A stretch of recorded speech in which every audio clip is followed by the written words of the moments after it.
When you talk about those areas, one of the areas that whether it's Bethune We Cookman, whether it's lie. any institution I've been dealing with, folks talk about food services. You've had some students who posted videos of mold and things along those lines. What have you said to your personnel about what they have to do?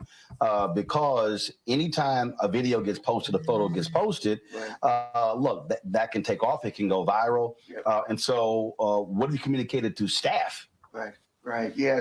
So, the thing that I'm getting everybody used to is that we live in a digital world now. We don't live in an analog world. That means something can happen in a second, and the next second it's viral, potentially. So what I said to staff is simply this: we have a third-party partner, and Sodexo is our third-party partner. They actually do our food service and dining, and they also do part of our facilities leadership as well.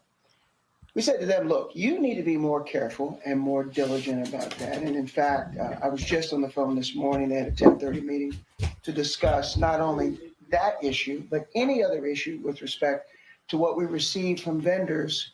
For example, prepackaged goods of any kind. So bread might come prepackaged, broccoli might come prepackaged. You need to take the extra step of checking it. If you're getting food or vegetables, they might come pre-washed. Open up the bag and wash them again. If you got bread, look at the rack, make sure the rack matches the date that it's supposed to be eaten by, and not have some bread that might have been old, that might have been delivered from your vendor that you didn't check. So what kind of system are you putting in place to ensure that's happening? So I've had that conversation, and I feel very good about the leadership of that, particularly in the dining hall. That said, All right, so you y'all, got to yeah. expect what you expect. So I'm going to be doing a regular check with them once a week, and we're going to have a session with their people to ensure that no hiccups, and if there are, I want to know what we're doing about it. Speaking of inspection, housing, same thing. And so I've had folks sending me photos and videos saying, oh my goodness, we're seeing cleaning crews, we're seeing folks going building to building. And so explain what has been happening there in terms of assessing facilities. Yeah, so we started about 7 months ago when I took the job as interim president of assessing our facilities. Of course, what happened in the middle of that was two hurricanes. When Ian happened, we were the first campus to evacuate. Some people thought that was foolish, but if you look sort of hindsight, it was a great decision. That said, we had to deal with the aftermath of that. About $6 million worth of damage across the campus, depending upon how you add up the numbers. And so there was a lot of things left in the wake. And what we've been doing now is The $6 million. Did you get any federal assistance for that? Not yet, but Okay. we've applied to FEMA, Okay. and they're walking us through the process. But quite frankly, we have gotten some support from a lot of people who care about the campus and care about the university. So, we've been very blessed about that. But of course, it takes a lot to do, right? So we actually started assessing each of our facilities in a more comprehensive way. So it's not just what happened post-hurricane, but what were the conditions before the hurricane? What are we doing about it? What can we do now cosmetically? So that's sort of what's the first priorities that we can do. And then what do we need to do longer range? So in that assessment, it's age, building condition, not only the age and building condition, but what is the things that might be harmful to our students or might He's saying some compromise the stuff, safety. but So we've I asked can't. ourselves a number of I'm gonna go to the questions about students each in a minute, facility. guys. So we have a base list now of about 60. We've got over 100 He's buildings on speaking publicly campus. correct right now. So now we're really getting aggressive about doing that, and the board has been very supportive about making sure that we begin to prioritize these facilities in a really aggressive way, and I'm very pleased with that. I couldn't be more pleased with the support that we're getting. So one of the things that I had some parents reach out to talked about, again, locks on dorm room doors, not working properly, shower heads, and then also dealing with rodents or roaches and things along those lines. And so have you been also examining your reporting procedures, and not just in terms of dorm folks, Right. but also what are you saying to students about how they use the facilities, because that obviously impacts things as well. Yeah, listen, you hit the big nail on the head that I talked. So, guys, he's basically just. I ain't finna bore y'all with what he's saying. He basically got an answer for everything Roland Martin said. He got a checklist. He's saying you know, everything that he should say. He did a great job of speaking for the school and saying the correct things. But it really is gonna come down to action. We can he can sit here and tell us everything he want to hear, but it's gonna come down. We're gonna have to see in the future. But I want you guys to see here what the kids, I mean, what the students got to say. You know, if y'all ain't look at my video when I talked about my experience with being at Bethune Cookman, check that out on my videos. I was there for a year. Can't say I'm alumni, I didn't graduate, but let's see what the students got to say here, guys.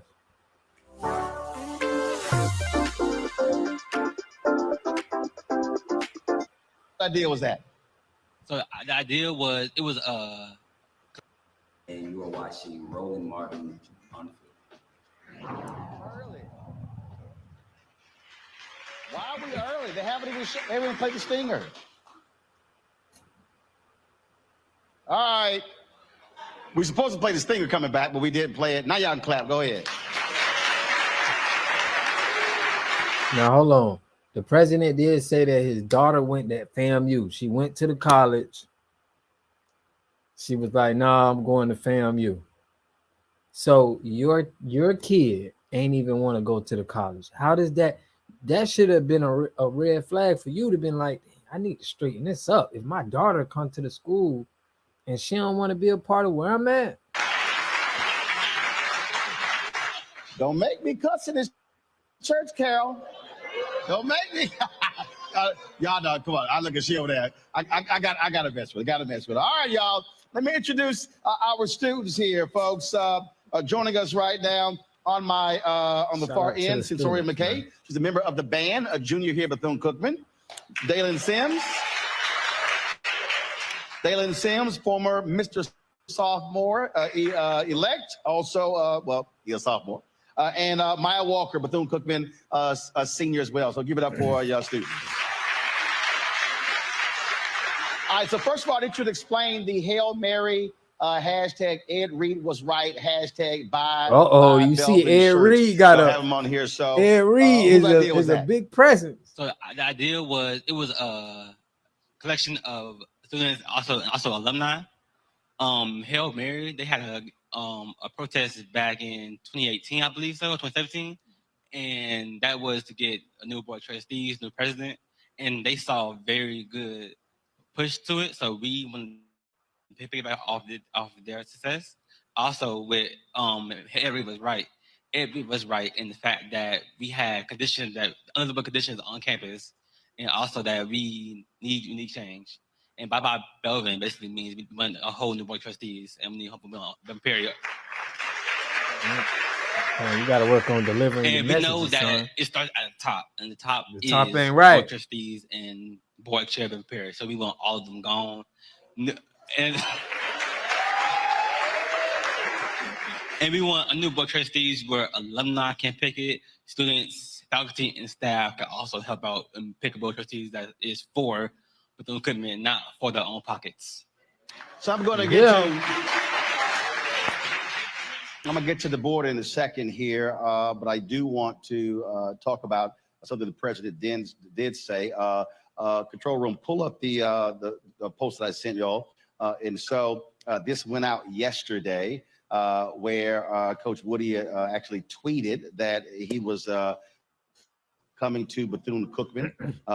And this was the tweet here. It went up on his Facebook page, then Twitter. Well, he had to take it down because he wasn't authorized to post it. And so when the president said that they'll be making the announcement next week. And so either one of you, again, your thoughts on the fact that the university is moving forward, that Ed Reed will not be the head coach here at Bethune Cookman. They have chosen someone else.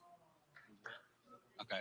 So it's sad to see Ed Reed go because Coach Reed, he wanted change for us. He saw that Bethune Cookman needed change. He wanted change not for the football team, but for the whole school.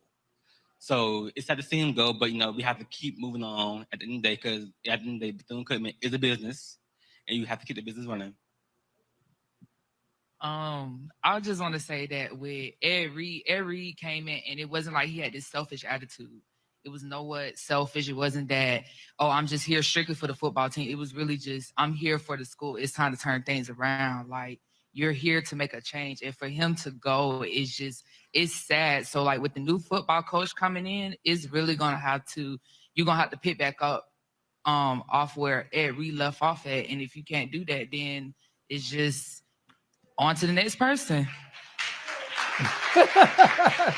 Straight up. Do you believe that the comments made by Ed, do you believe that gave new life to the student? It empowered folks to be able to freely speak out about what they are concerned about.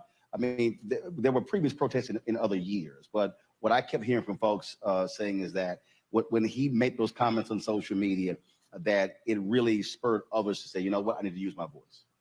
Yes, his comments did create a spark in the protest of Hail Mary Part 2. It needed to be said because students have been gone long enough from being unheard by the university, and it was just time to make a change. So one thing about Bethune Cookman, they hate bad press. So for us to get to them is to go to the media. It's to say, hey, we have mold in our dorms. It's to say we have rats. We're getting sick by it. Because how many times do we have to complain for you to do something and nothing is being done? Now, when you say complain, here's what I'm curious about. Who are you complaining to? What is the process?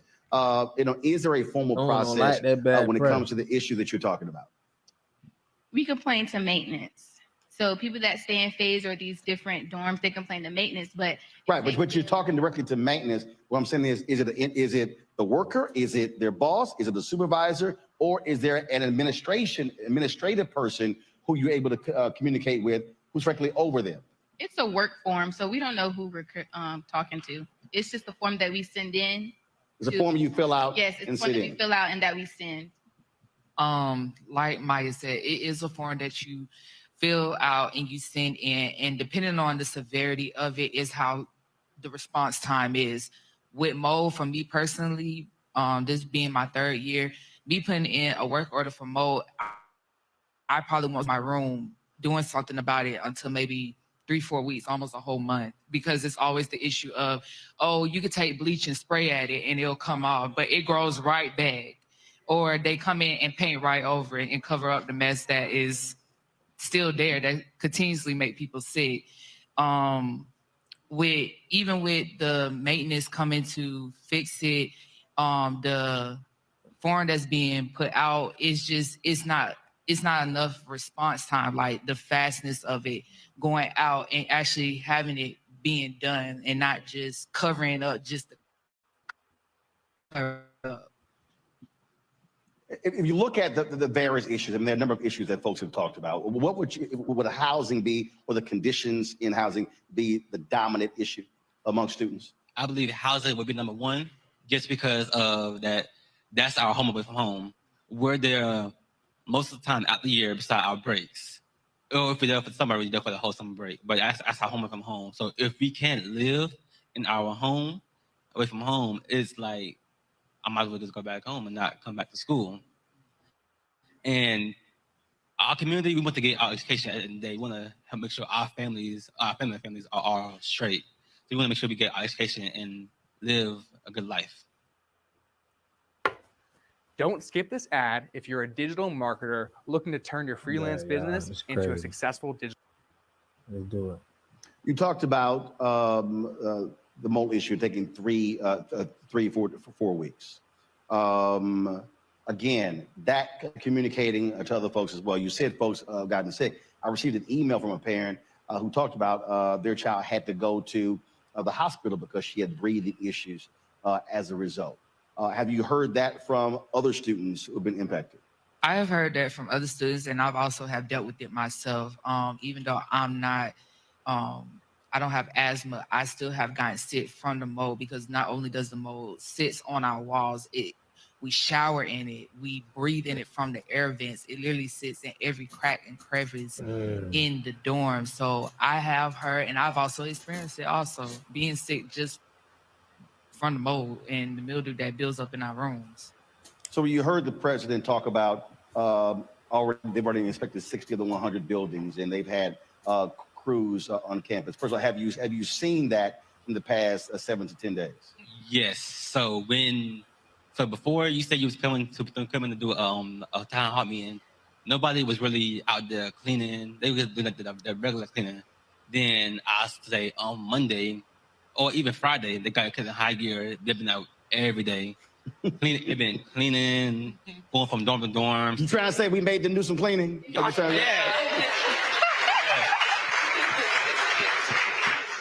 They've been going from dorm to dorm, seeing if everybody's okay, seeing what do you need done, because they knew you were coming to Bethune Cookman.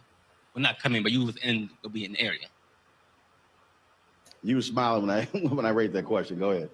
Yes, because I just feel like it shouldn't take all of that. Mm-hmm. It should not take for us to complain and for us to go to the media for y'all to do what y'all supposed to do. Y'all know the school is a mess. Y'all know we got mold in our dorms. Y'all know these buildings need to be painted. Just do what you got to do, and then we'll be quiet.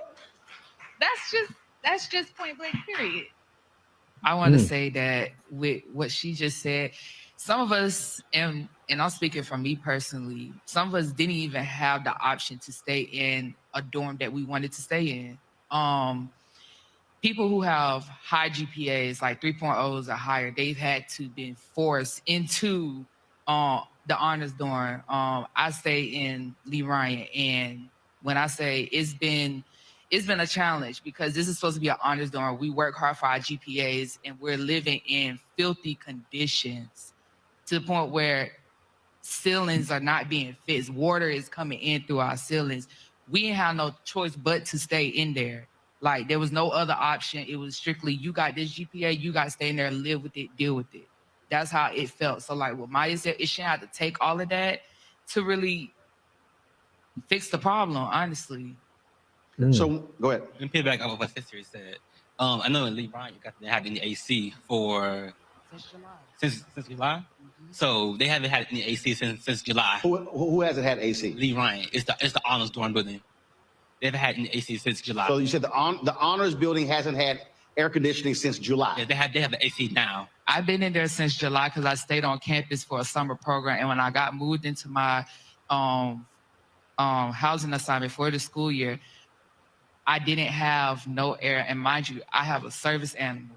So imagine living in that, being in band practice and coming back into a hot sauna room, literally a sauna. And it's high hopes of, we're going to get this air conditioning fixed. We're going to make sure we do this. We're going to make sure you do that. This is crazy. You're giving us high hopes, but there's no work being Bethune done. getting bad it's press a lot of today. talk, but not a lot of work coming behind it. Bad press from students. We were as we were talking about that, and obviously, university was impacted by the hurricanes. But you have been here. You've been here. What was it like before the hurricanes? Because I mean, obviously, I get. Look, I'm from Houston. I've lived through multiple hurricanes, knocking our power out for 2 weeks and having bad conditions. But did these issues predate the hurricanes that impacted this university? I say yes, because of the fact that even us coming back from the hurricane, there was things put out on social media, things that was said by staff that were, when we come back, XYZ ABC is going to be fixed because, you know, the effect on the hurricane. Some, I know for my dorm, Lee Ryan, the back wing of that dorm from the 3rd all the way to the 1st has been completely like affected to the point where people have had to move out because of the damage that came from the hurricane. Other rooms, not so much, but just the fact that you say we're going to have this, we're going to have AC units. We're going to make sure that, you know, certain things are going to be taken care of before we come back. Cause we was out for, I think maybe 2-3 weeks at the most. Even with that, the campus was still being, it was still being cleaned up, but it was still enough time for something to be changed. And coming back and there's nothing to be changed. It's just like, what was y'all doing?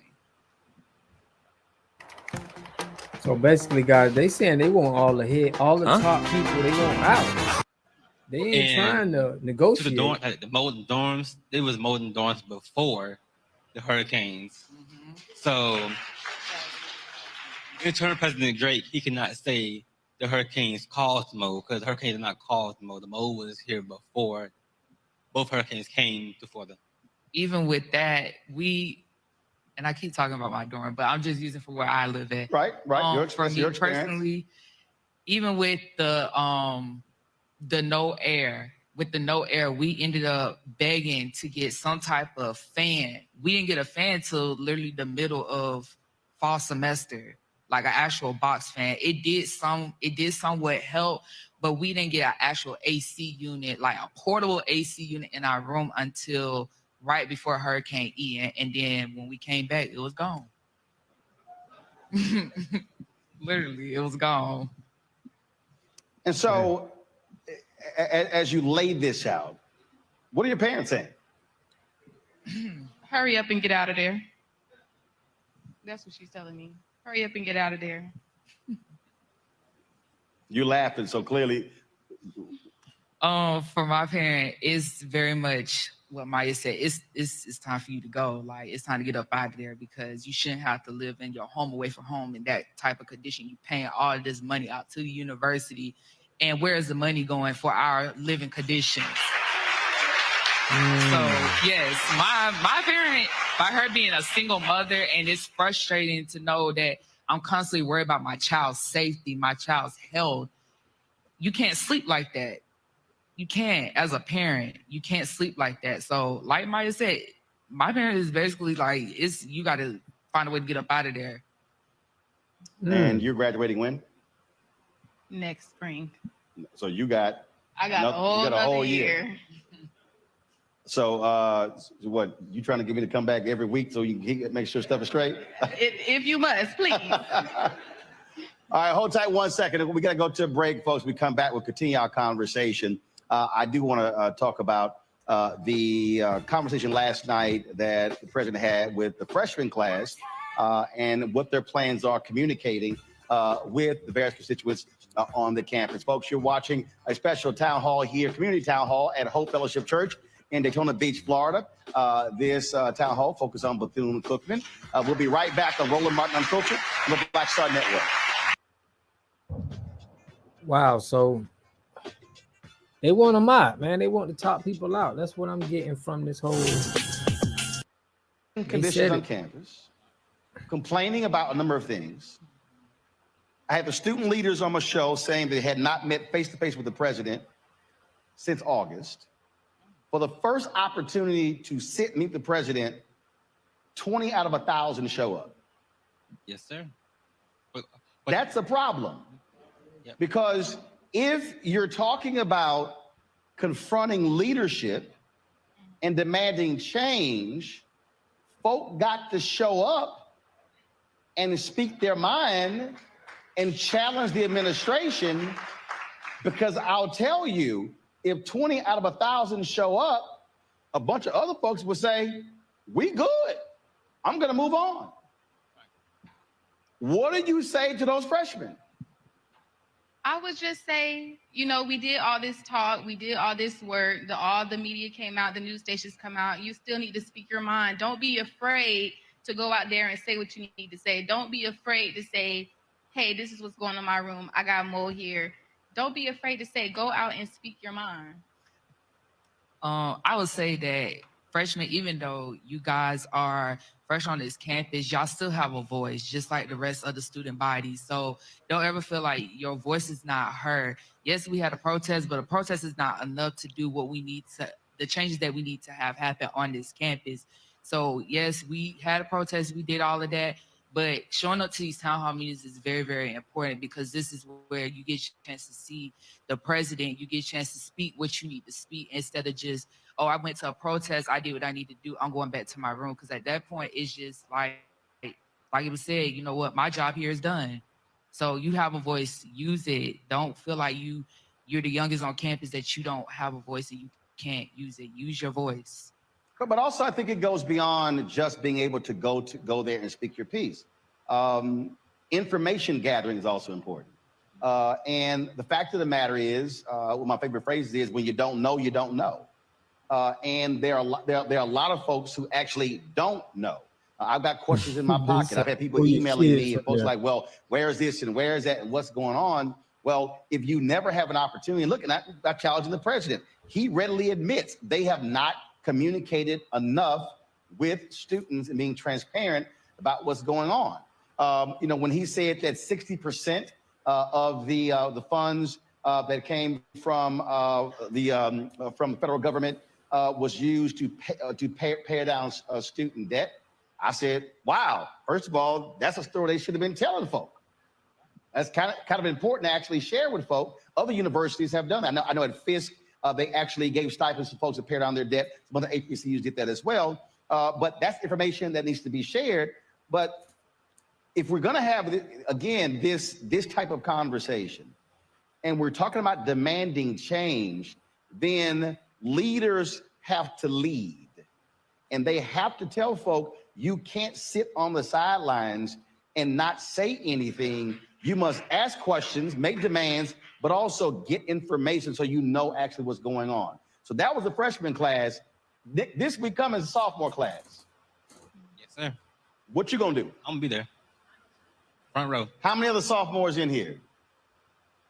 And how are you also going to challenge others to say, look, you need to be there to directly speak to the president and the administration? Right. So I'm like talking to my peers. We've been living for 2 years. Ever since we got here, we've been having problems with our dorms or with Dexo and anything going on campus. So we have to be there. Recordings just got better. But they said they Hey, want it's Dana from StreamYard. a I'm new- so excited to announce that local recordings are They now want them available out. on StreamYard. the Have you ever head. done So, a recording where your skip this, guest guys. So I Now, want to see what they're gonna come with. when you were listening to the interview, there were a lot of groans, folks like not happy with a number of different things that the president said. Were any of you aware of how the American Rescue Plan funds or the COVID relief funds were actually used when the president said 60% went to student debt? I did not. I didn't even know that we got any money from the American Rescue Plan because we are a private institution. No. So the reality is, I this is on my show. So about $6.5 billion went to a variety of HBCUs. And we can thank Congressman Jim Clyburn, Congressman Bobby Scott, Congresswoman Alma Adams for that.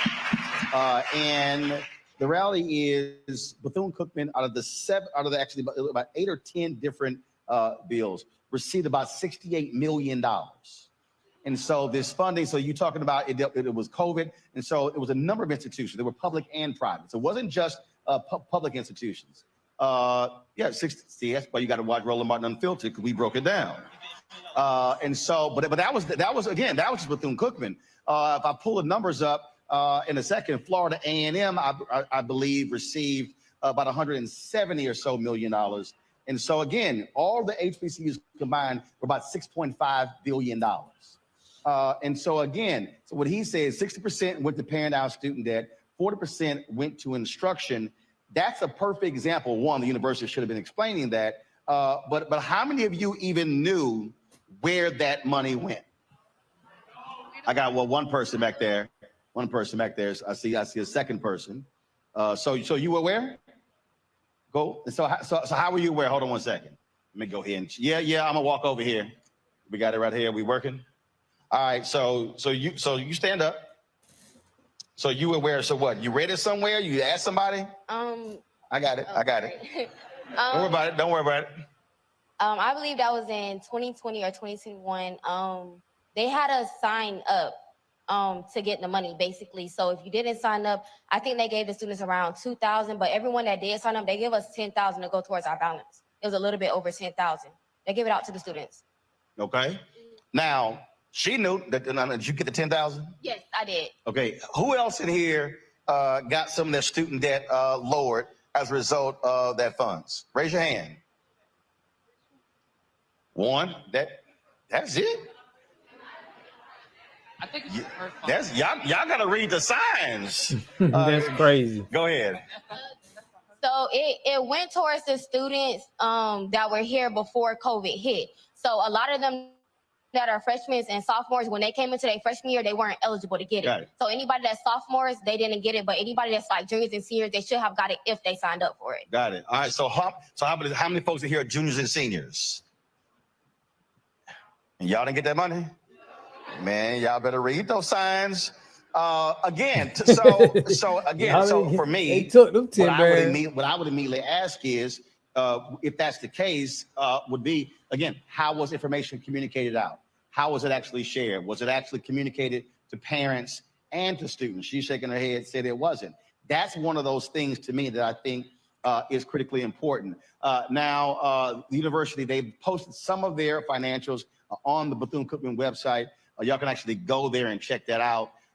And so we'll be pulling that as well. But that, again, I think goes back to why you have to have these regular sessions with student body, so people are getting the information. But people also got to show up. Down, man, because they ain't gonna be able to. They got to show up. Go ahead. They gotta finesse the system. I was just gonna say it's a two-way thing. Like it's not a one-way street. It's a two-way street. It got to go both ways. Moving forward, because the president said they're going to be holding with each class, they're going to be having weekly town halls. Man. Do you anticipate, again, because people now understand that people are going to be more willing to actually engage with this administration on the critical issues that you face? If I have to go to FaZe or Lee Ryan or other these, or put flyers on the door and knock on these people's door and say, hey, you need to come to this town hall, I will, because this is important. This is how you make a change within your own institution. By going to these people, by going to the president or whoever we're supposed to be talking to and saying the issues that need to be fixed. Now it's up to them to take what we're saying in consideration to fix it. Right. Well, but also putting that level of pressure, it has to stay on, because you can't let up. I mean, that's the whole thing. Again, I think one of the things that people lose sight of when we talk about movements, there are moments and there are movements.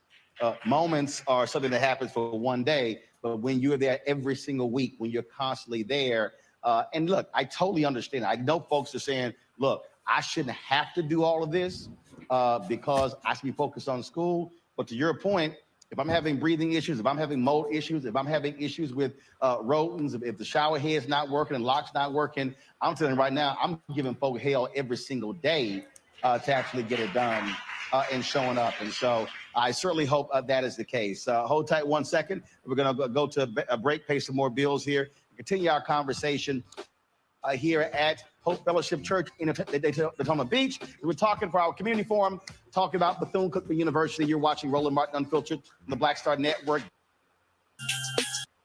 For just $67, you can make as many videos as you want, and you never need to pick up a camera or... For just $67, you can make as many videos as you want, and you never need to pick up a camera. I think this was big, though. It was good that it needed to be happening. Only one kid got that 10K.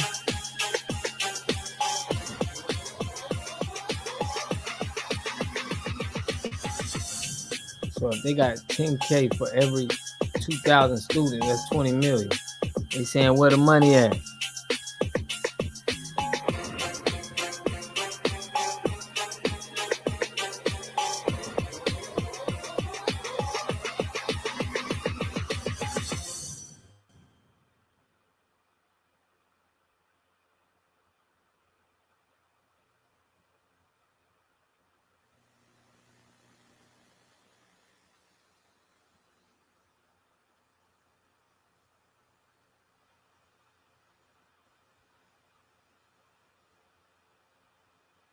Roland Martin doing his thing, man. Shout out to Roland, man. He out here handling business. He's standing on 10. Gotta give it to him.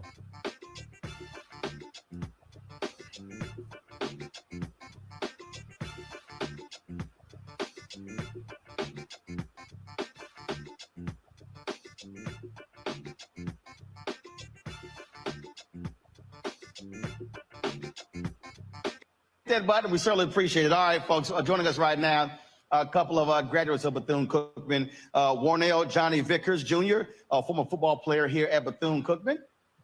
How's it going? Roderick Ziegler, BCU alum. All right. I appreciate that. Now, I'll see. Y'all didn't get a female alum? Nobody want to talk? See, look at her. She just shot her hand up. Okay, come on. Come on. That's one of my dogs would have been up there. All right, go ahead and sit down right there. All right, now you don't do what's right. I'm gonna be like Prince, kick you off the stage. I'm just messing with you. All right, what's your name? My name is Tundra King, a 1986 alum. 1986 alum. All right, cool. All right. So let's first deal with this here. I asked the president this. When I was born, I don't know any other place I've seen where you have this contentious relationship with alumni and the university. There's lawsuits that's going on. The president told me last week alumni giving dropped from 12% to 1%. That's unheard of, which is absolutely crazy. The national average is only 3 to 4%. And so to even be below that is crazy. So how would you term what's going on? You heard what he said in terms of chapters not being able to properly track funds, folks looking for receipts and stuff along those lines. So explain to me what's going on in this relationship that with his alumni in this university. It's a very strained relationship. I've been a donor of Bethune Cookman since I graduated. Around 1988, 87, I became a police officer. My school was very important to me, and I want to leave a legacy. So I began to give, and I've continued to give. To this day, I still allow the college, with all the woes that we face, to take money from my account every month. So when we began to work with the college and we heard about the lawsuit that took place, it was devastating to me. I immediately emailed at that time our interim president, which we've gone through several since that time. It was Hiram Powell. I sent him numerous emails. I sent emails to the board saying, I understand that we went to a different model, but why didn't you notify the alumni to say we're deciding to take a different route so that we will feel inclusive? And I'm still yet to hear from someone as to the change. Why was the change beneficial? And I heard all kinds of things that the previous alumni weren't given money. That is a falsehood, if I can say so myself. Can I say lie? It's a lie. It's a lie. It's not true. We've continued to give. We work hard. I'm in the Broward County chapter. Jackie Shorter is our president, and we work diligently to give back to these students. So don't believe the hype students. The alumni give money, and we will continue to give. So in the previous association, how many chapters were there? Several. I know what 20, 30, 40 around the country? At least 20. Okay. At least. It's about 10 in here now, 10 to 15. Palm Beach, Lauderdale, Miami, Orlando. They here. Roland, all of this could have been avoided had we had proper leadership and leadership that was willing to sit down and talk like mature, professional, educated Black people. I said all that because, you know, the fact that we Black is very hurtful when you have people from your university calling your job to have you removed because you don't agree with the conditions or certain things that are going on. So that happened to you? Yes, it happened to me. I'm a professional. You met me before, Roland. I'm sorry that you don't even remember me, but...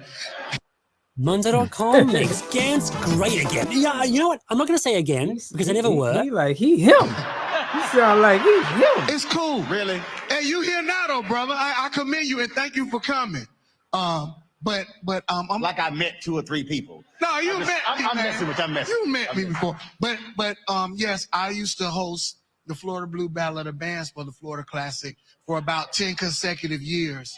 And somebody from Bethune Cookman, my alma mater, a Black person, called to have me removed because I didn't agree with certain things that were going on, and I made it known. And I don't work for Bethune Cookman, but I'll always be an alumnus to the day I die.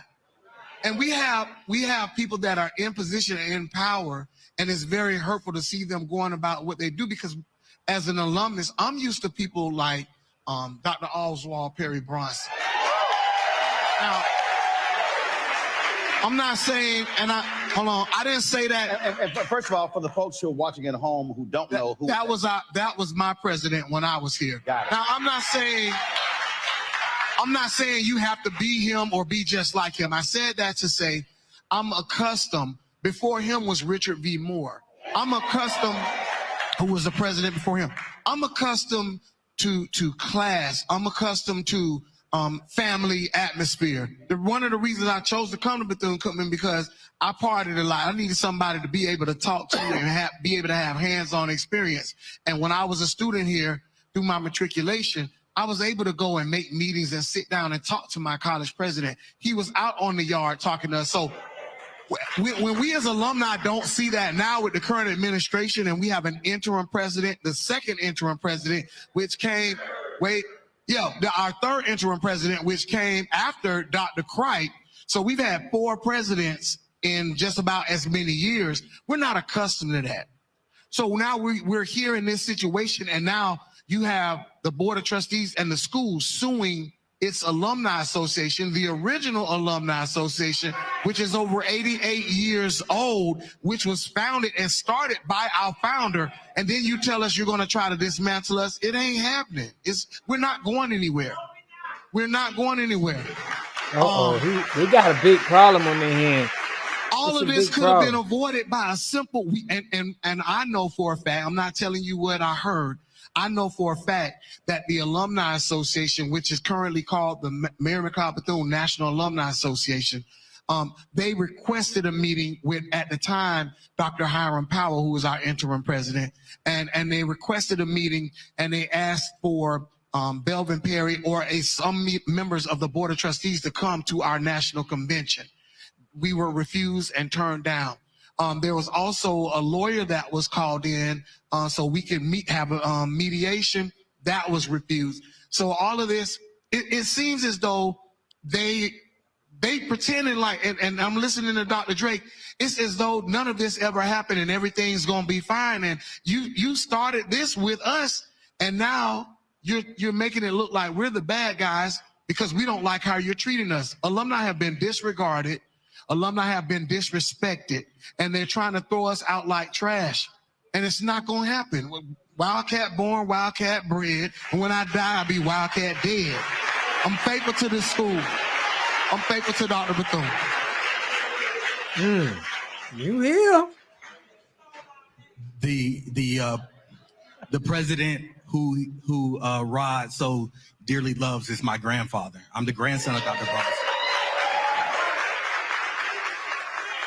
And I think one of the things that's happening right now is from a historical standpoint, right, y'all? From a historical standpoint, that alumni feel kind of like burned. You know, we went through a lot with the Jackson administration, correct? Right. And so the Jackson administration really hurt because that was what put us into such financial straits. We had a surplus when my grandfather retired. We had a surplus when Dr. Reed left. So we had money. It was misused. Then what happened was Dr. Jackson left. We had Judge Grimes come in as the interim. He led the way for a little bit. No permanent presidency. Then we had Dr. Cripe come in. And Dr. Cripe, he helped right the ship, right? It was a hard right, but he helped right the ship. Now, what hurt was that Dr. Cripe only stayed for a year and a half. Well, and in my understanding that he was run off. Yeah, data Board of Trustees. So that ain't what I heard. No, so that's what I know. It was 2 things that came out. One thing was that he's choosing to leave, and another thing was something else. I read 2 things. I read. No. Like I said, I ain't read it. Don't believe the former. He was run off. Okay, but so we have Dr. Cripe who comes in and rights the ship, but it was a hard right because what happened was in order to right the ship, a lot of people lost their jobs, a lot of good people, right? But when you're facing a massive deficit, and when you have to do that. Hold tight one second. I got to go to a break. I want to pick up on that when we come back. Folks, you're watching this special town hall here in Daytona Beach. Wow, what town hall regarding Bethune Cookman University right here in Roland on the Black Star Network. We'll be right back.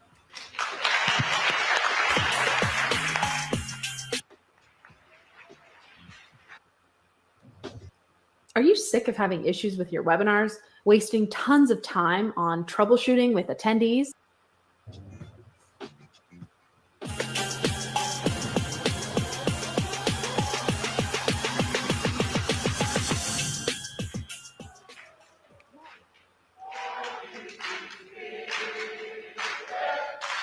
He's showing out. He's showing out in this one, huh?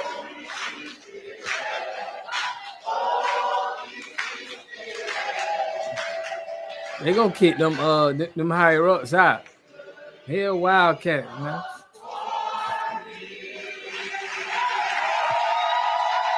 right, folks, welcome back to Hope Fellowship Church here on the beach for our Bethune Cookman Town Hall.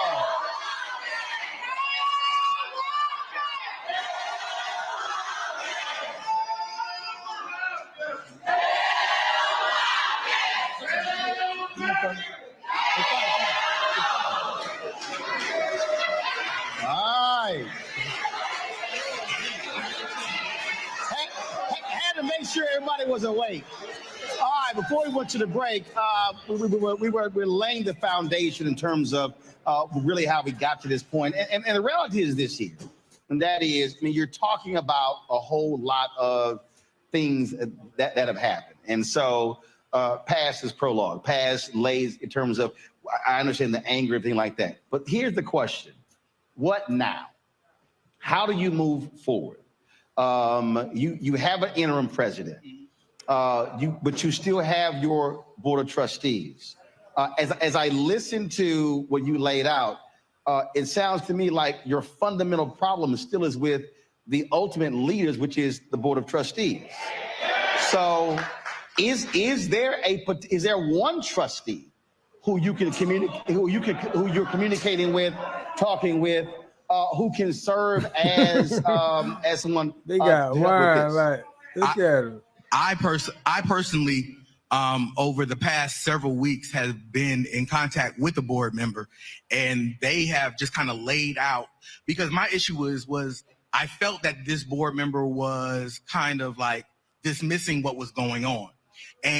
But he said, from his perspective, he said that my job is to bring in money. I'm not worried about necessarily all the football, what's going on with that, because the people who I'm after aren't concerned with football. I need to show them what it means, the great Bethune Cookman University. Well, first of all, let's be real clear. If anybody who is a board member makes that statement, that person really should not be a board member. Because the reality is, a member of the board of trustees is responsible for the entire university. And so what they should be communicating is that I care about the health and well-being of the entire university, because the reality is, when you talk about football or basketball or band, that's actually your most visible assets that serve as a recruitment tool as well. Yes. And so I've been communicating again with administration folks, alumni, board folks as well. And I don't know who the entity is. I don't know whether it's the United Methodist Church. I don't know who it is, but because I mean, this university gets funding from the UMC every year, but there's somebody has to be the grown-up of all grown-ups and say, listen, we don't need all of this drama, because I can tell you it's a lot of media folk ain't got no problem with lots of drama. As what I've heard described here, this might be a Real Housewives show or Love and Hip Hop in terms of all the friction back and forth, and that doesn't move the university forward. It doesn't. We believe to move the university forward, we must get rid of our board chair. Belvin Perry must go. There's no options. There's no getting around it. And but the problem you have, though, is that the board has to do that. And so the question is, no, the people have to do that, and that's why we're here. No. Actually, no. But no, I'm telling you right now, this is the fundamental problem. Being a private institution, there literally is no entity that's over your board. And so now, again, the people can have leverage and influence. Right. But in terms of who actually has to make the votes, has to be the other board members, which raises the question: how are you communicating even in public with the other board members to say, hey, we need you to speak up and stand with us, because it seems as if you got folks who are there who don't really want to say anything, don't want to get sideways with the chair. And look, the chair tried to come after me. That wasn't wise.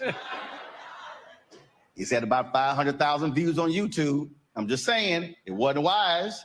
But again, this does not do anything to improve the institution. We know it takes the drama. It takes funding to run the university. And with everything that you've heard from the students, the parents that are outraged about what's taking place with their young people that are at the university, we know Bethune Cookman must maintain at least about 2,400 students to stay viable financially. And so it's sad to say that we have to hit them in the pockets before we can make these changes. And I would hate to see the university do that. And so with that, we're going to keep sounding the alarm, and we're going to try to continue to shine the light, which is why we're here tonight, because we know that they want to remain in darkness. We've been in darkness. You silenced your alumni with the lawsuit.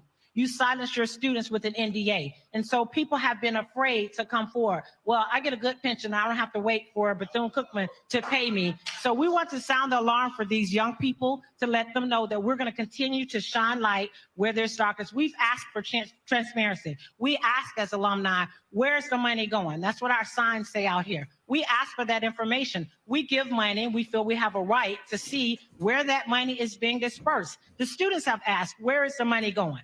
And it's just the math ain't mathing. And that's why we're here Get them out. So you talk. Get them out. I'm with you. In terms of your alumni, have you had a meeting with Dr. Drake? Yes, yes. Dr. Drake had plenty what they would call, to me, controlled fireside chats. You would have to register before you attended the meeting. And once you attended the meeting, I think I was the only one at that time, unfortunately, that voiced some very hard concerns. His claim to fame was that they are not suing the alumni. They're suing the association or the former organization. And what I said to him, what I conveyed to him was, so the alumni, the association is made up of chickens? No, the association is made up of hardworking alums who give their monies to help these students and other donors that love Bethune Cookman. So he kind of danced around all the questions. I asked him about some of the mold in the dorms, and he blames everything on the hurricanes. Everything gets blamed on hurricanes. So we have a lot of work to do at Bethune Cookman. Go ahead. Roland, here's what I have to say. Number one, we need a leader. We need a president, not an interim president. We need a president. So hold on that point. There's supposed to be a search committee. Is there any alumni and student participation in this national search? No. The national search is being conducted by the Board of Trustees. Traditionally, when we do it, and we've only had to do it a couple of times, we've had a national search. We had a company come in and do the search, and then they pick 4 or 5 finalists. Right. Alumni were allowed, you know the process, alumni were allowed to come and talk to them, ask them questions, and then a president was chosen. But since Dr. Crider's left, we haven't had a leader. So that's one of the main issues. So the alumni has no involvement in that process? No, none whatsoever. I know at least one alumni on the search committee, Kelvin Maynard. He's on the. That's at least one I know. So you said there's a graduate who's on the search committee. Yes. Has he reported back to alumni about the process? Well, here's an important part. Hold on. Go ahead. No, and there's been so many alumni meetings that have been going on, but in an alumni meeting, he said that we could have done a better job in reporting of what is going on as far as the search. Okay, so have they even laid out a timetable in terms of the process? For instance, I mean, the interim president, expires, June 30th. Have they said, hey, by the fall, by 2020, January 2024, we want to have a permanent president in place? They sent out a letter saying that there was a search, but when was that? To my knowledge, it's probably. SEO. What if you could do it smarter and faster? With Wix, you get a... It's been a few months ago, but to my knowledge, they didn't have a date or a deadline that I remember. But the other problem is and this is the point I wanted to make too. The other problem that we have is we have so many different factions of alumni. Not everybody agrees with the majority of the people that are in here. So they have had meetings, but they have them with people that agree with their tactics and their process.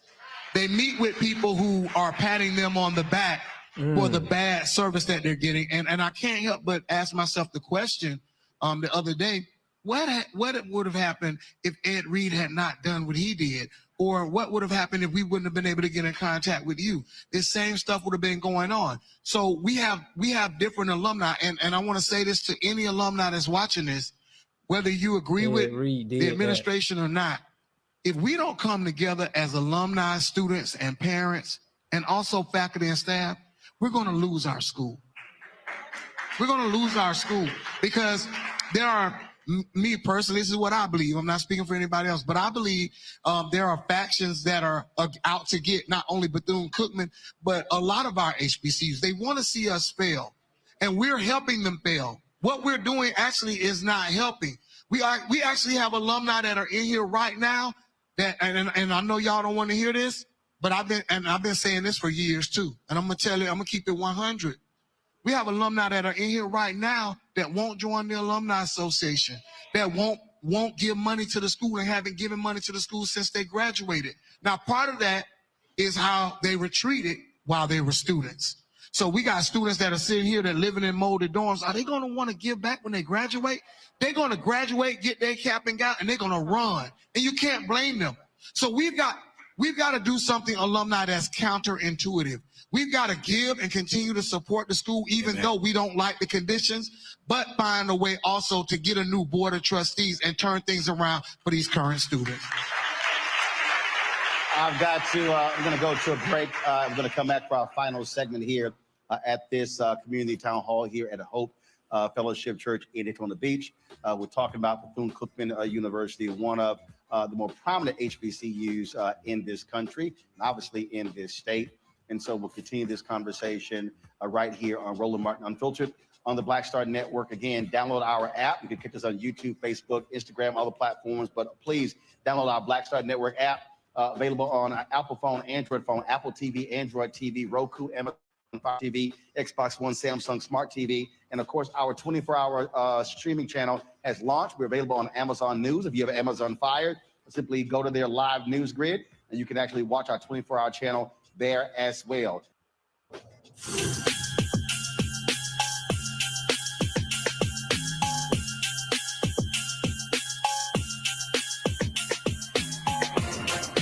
the lights come on, the rope will start to struggle.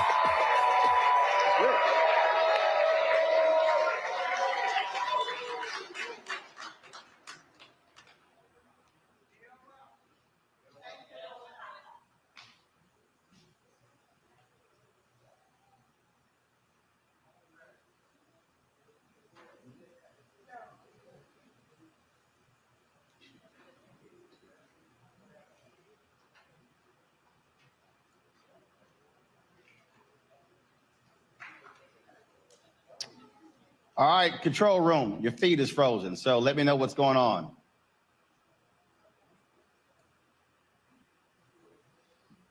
Yes, I'm seeing Israel Houghton frozen. All right. All right, folks, welcome back to Hope Fellowship, our final segment. You mentioned, you talked about different groups here, and I'm gonna put the question to you, which I say to the students as well. You can't have 20 or 30 or 50 freshmen showing up to a meeting with the president, you got 1,000. So when it comes to your alumni, you can't move. You think about the phrase, it's a band, one sound. You can't move in that direction if you got folks all over the place. So how are y'all trying to resolve your alumni differences moving forward? Because if you got a faction over here, they are not financially carrying what everybody else can do. And so if you're moving forward and you don't have even a majority of your alumni on board, you're not going to be successful. So how are you trying to fix that before you make demands of the university dealing with your alumni? And I mean, again, who is that person? Who is that group saying, hey, we got to set our differences aside? Well, we have a group that started called the Black Rose Project. Mayor McLeod Bethune called all of her students Black Roses. We started the Black Rose Project because during the litigation, the Alumni Association was limited at what they could do or say. So the Black Rose Project came together to inform and educate other alumni of what was happening and what was going on. Matter of fact, they can go to the Black Rose Project right now on YouTube.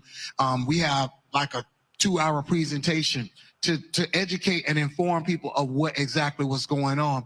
We also are encouraging people to continue to raise money. But the school, when it comes to the Mary McLeod Bethune National Alumni Association, they won't even affiliate themselves at all, even to take money from us. There have been a couple of times that I know that they've tried to turn money in for the students, and they say we don't want it. So the school is going to have, the administration is going to have to do their part. I believe that this is galvanizing the alumni. It's awakening a lot of alumni who haven't been active, and we're going to come together. But the school has to do their part too.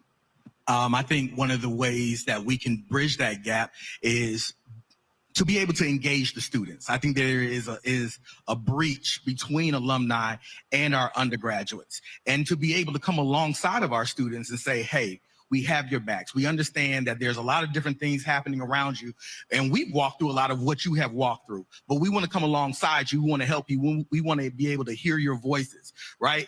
And we need to be able, as alumni, to come back and you know, gird these young people up and walk with them through this time. And I think with that, when it comes to our younger alumni who are we are wanting to give, that will help now be in their memory, saying, you know what, I remember when. But here's the deal, though. If I want, here's the deal. If I want to give, I don't know who to give to. So if you don't have an established, Anthony, I need eyes. If you don't have an established conduit, who do you give to?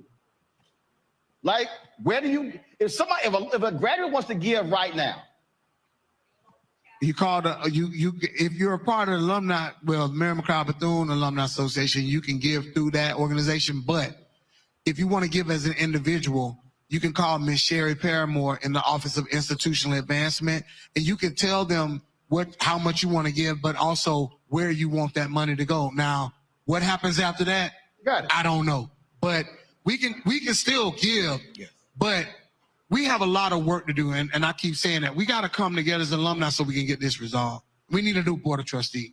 I think that was part of the school's plan, was to divide and conquer. So they're well aware of the fact that when they came up with they say they're not DSO, they use a DSO model.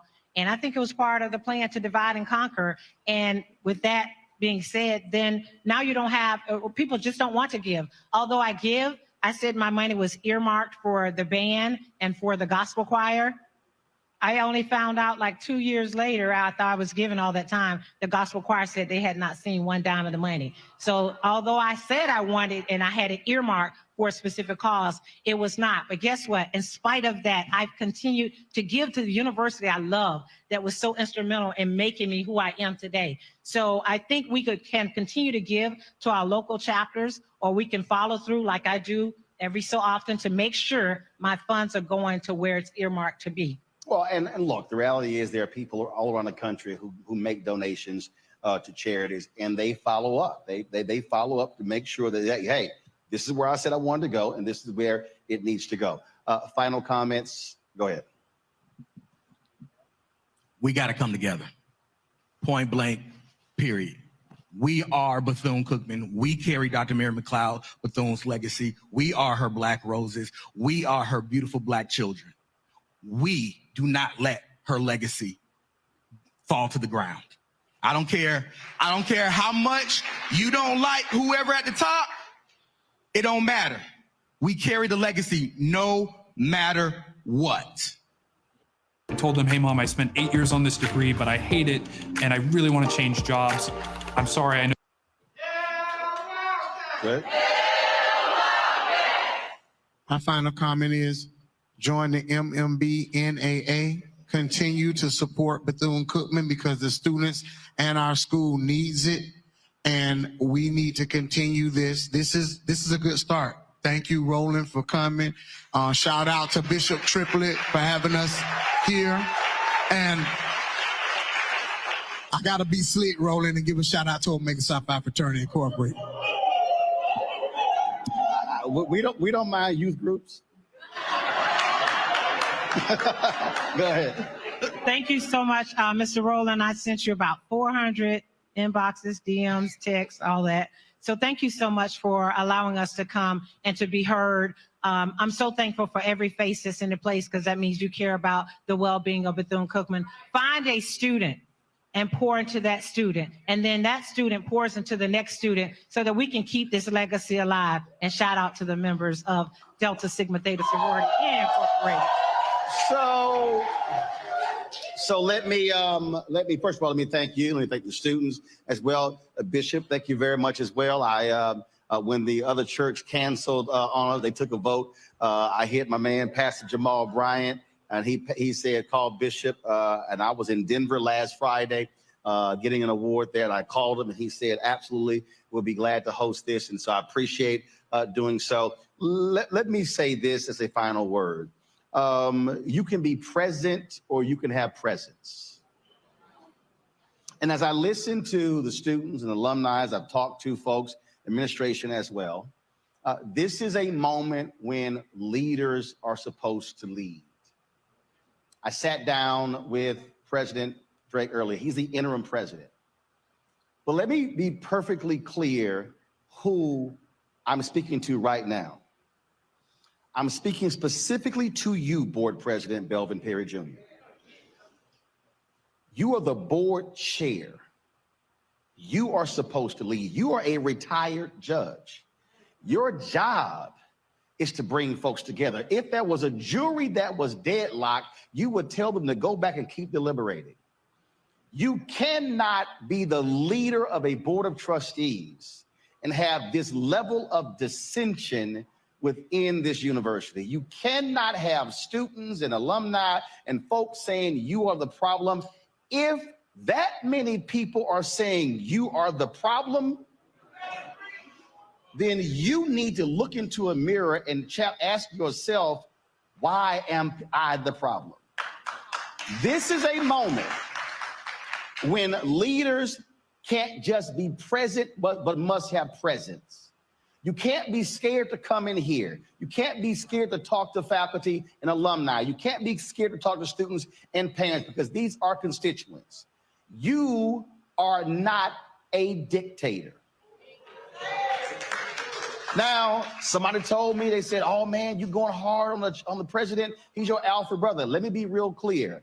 That means nothing to me. This is about saving an institution. So what is needed are for folks to put egos aside, to put petty personal differences aside, and to actually say, how can we stand together to save an institution? Because it would be a shame for Dr. McLeod Bethune and all these Black folks who have had blood, sweat, and tears to keep the university open to be having these problems in 2023. So I challenge you, board president, board chair Perry, have the guts to have some presence and to lead. And don't hide, don't run, but actually take some accountability and lead. And if you can't lead, get out of the way and let somebody else lead. Those are my final comments. Y'all gonna close this out with your school song. Go!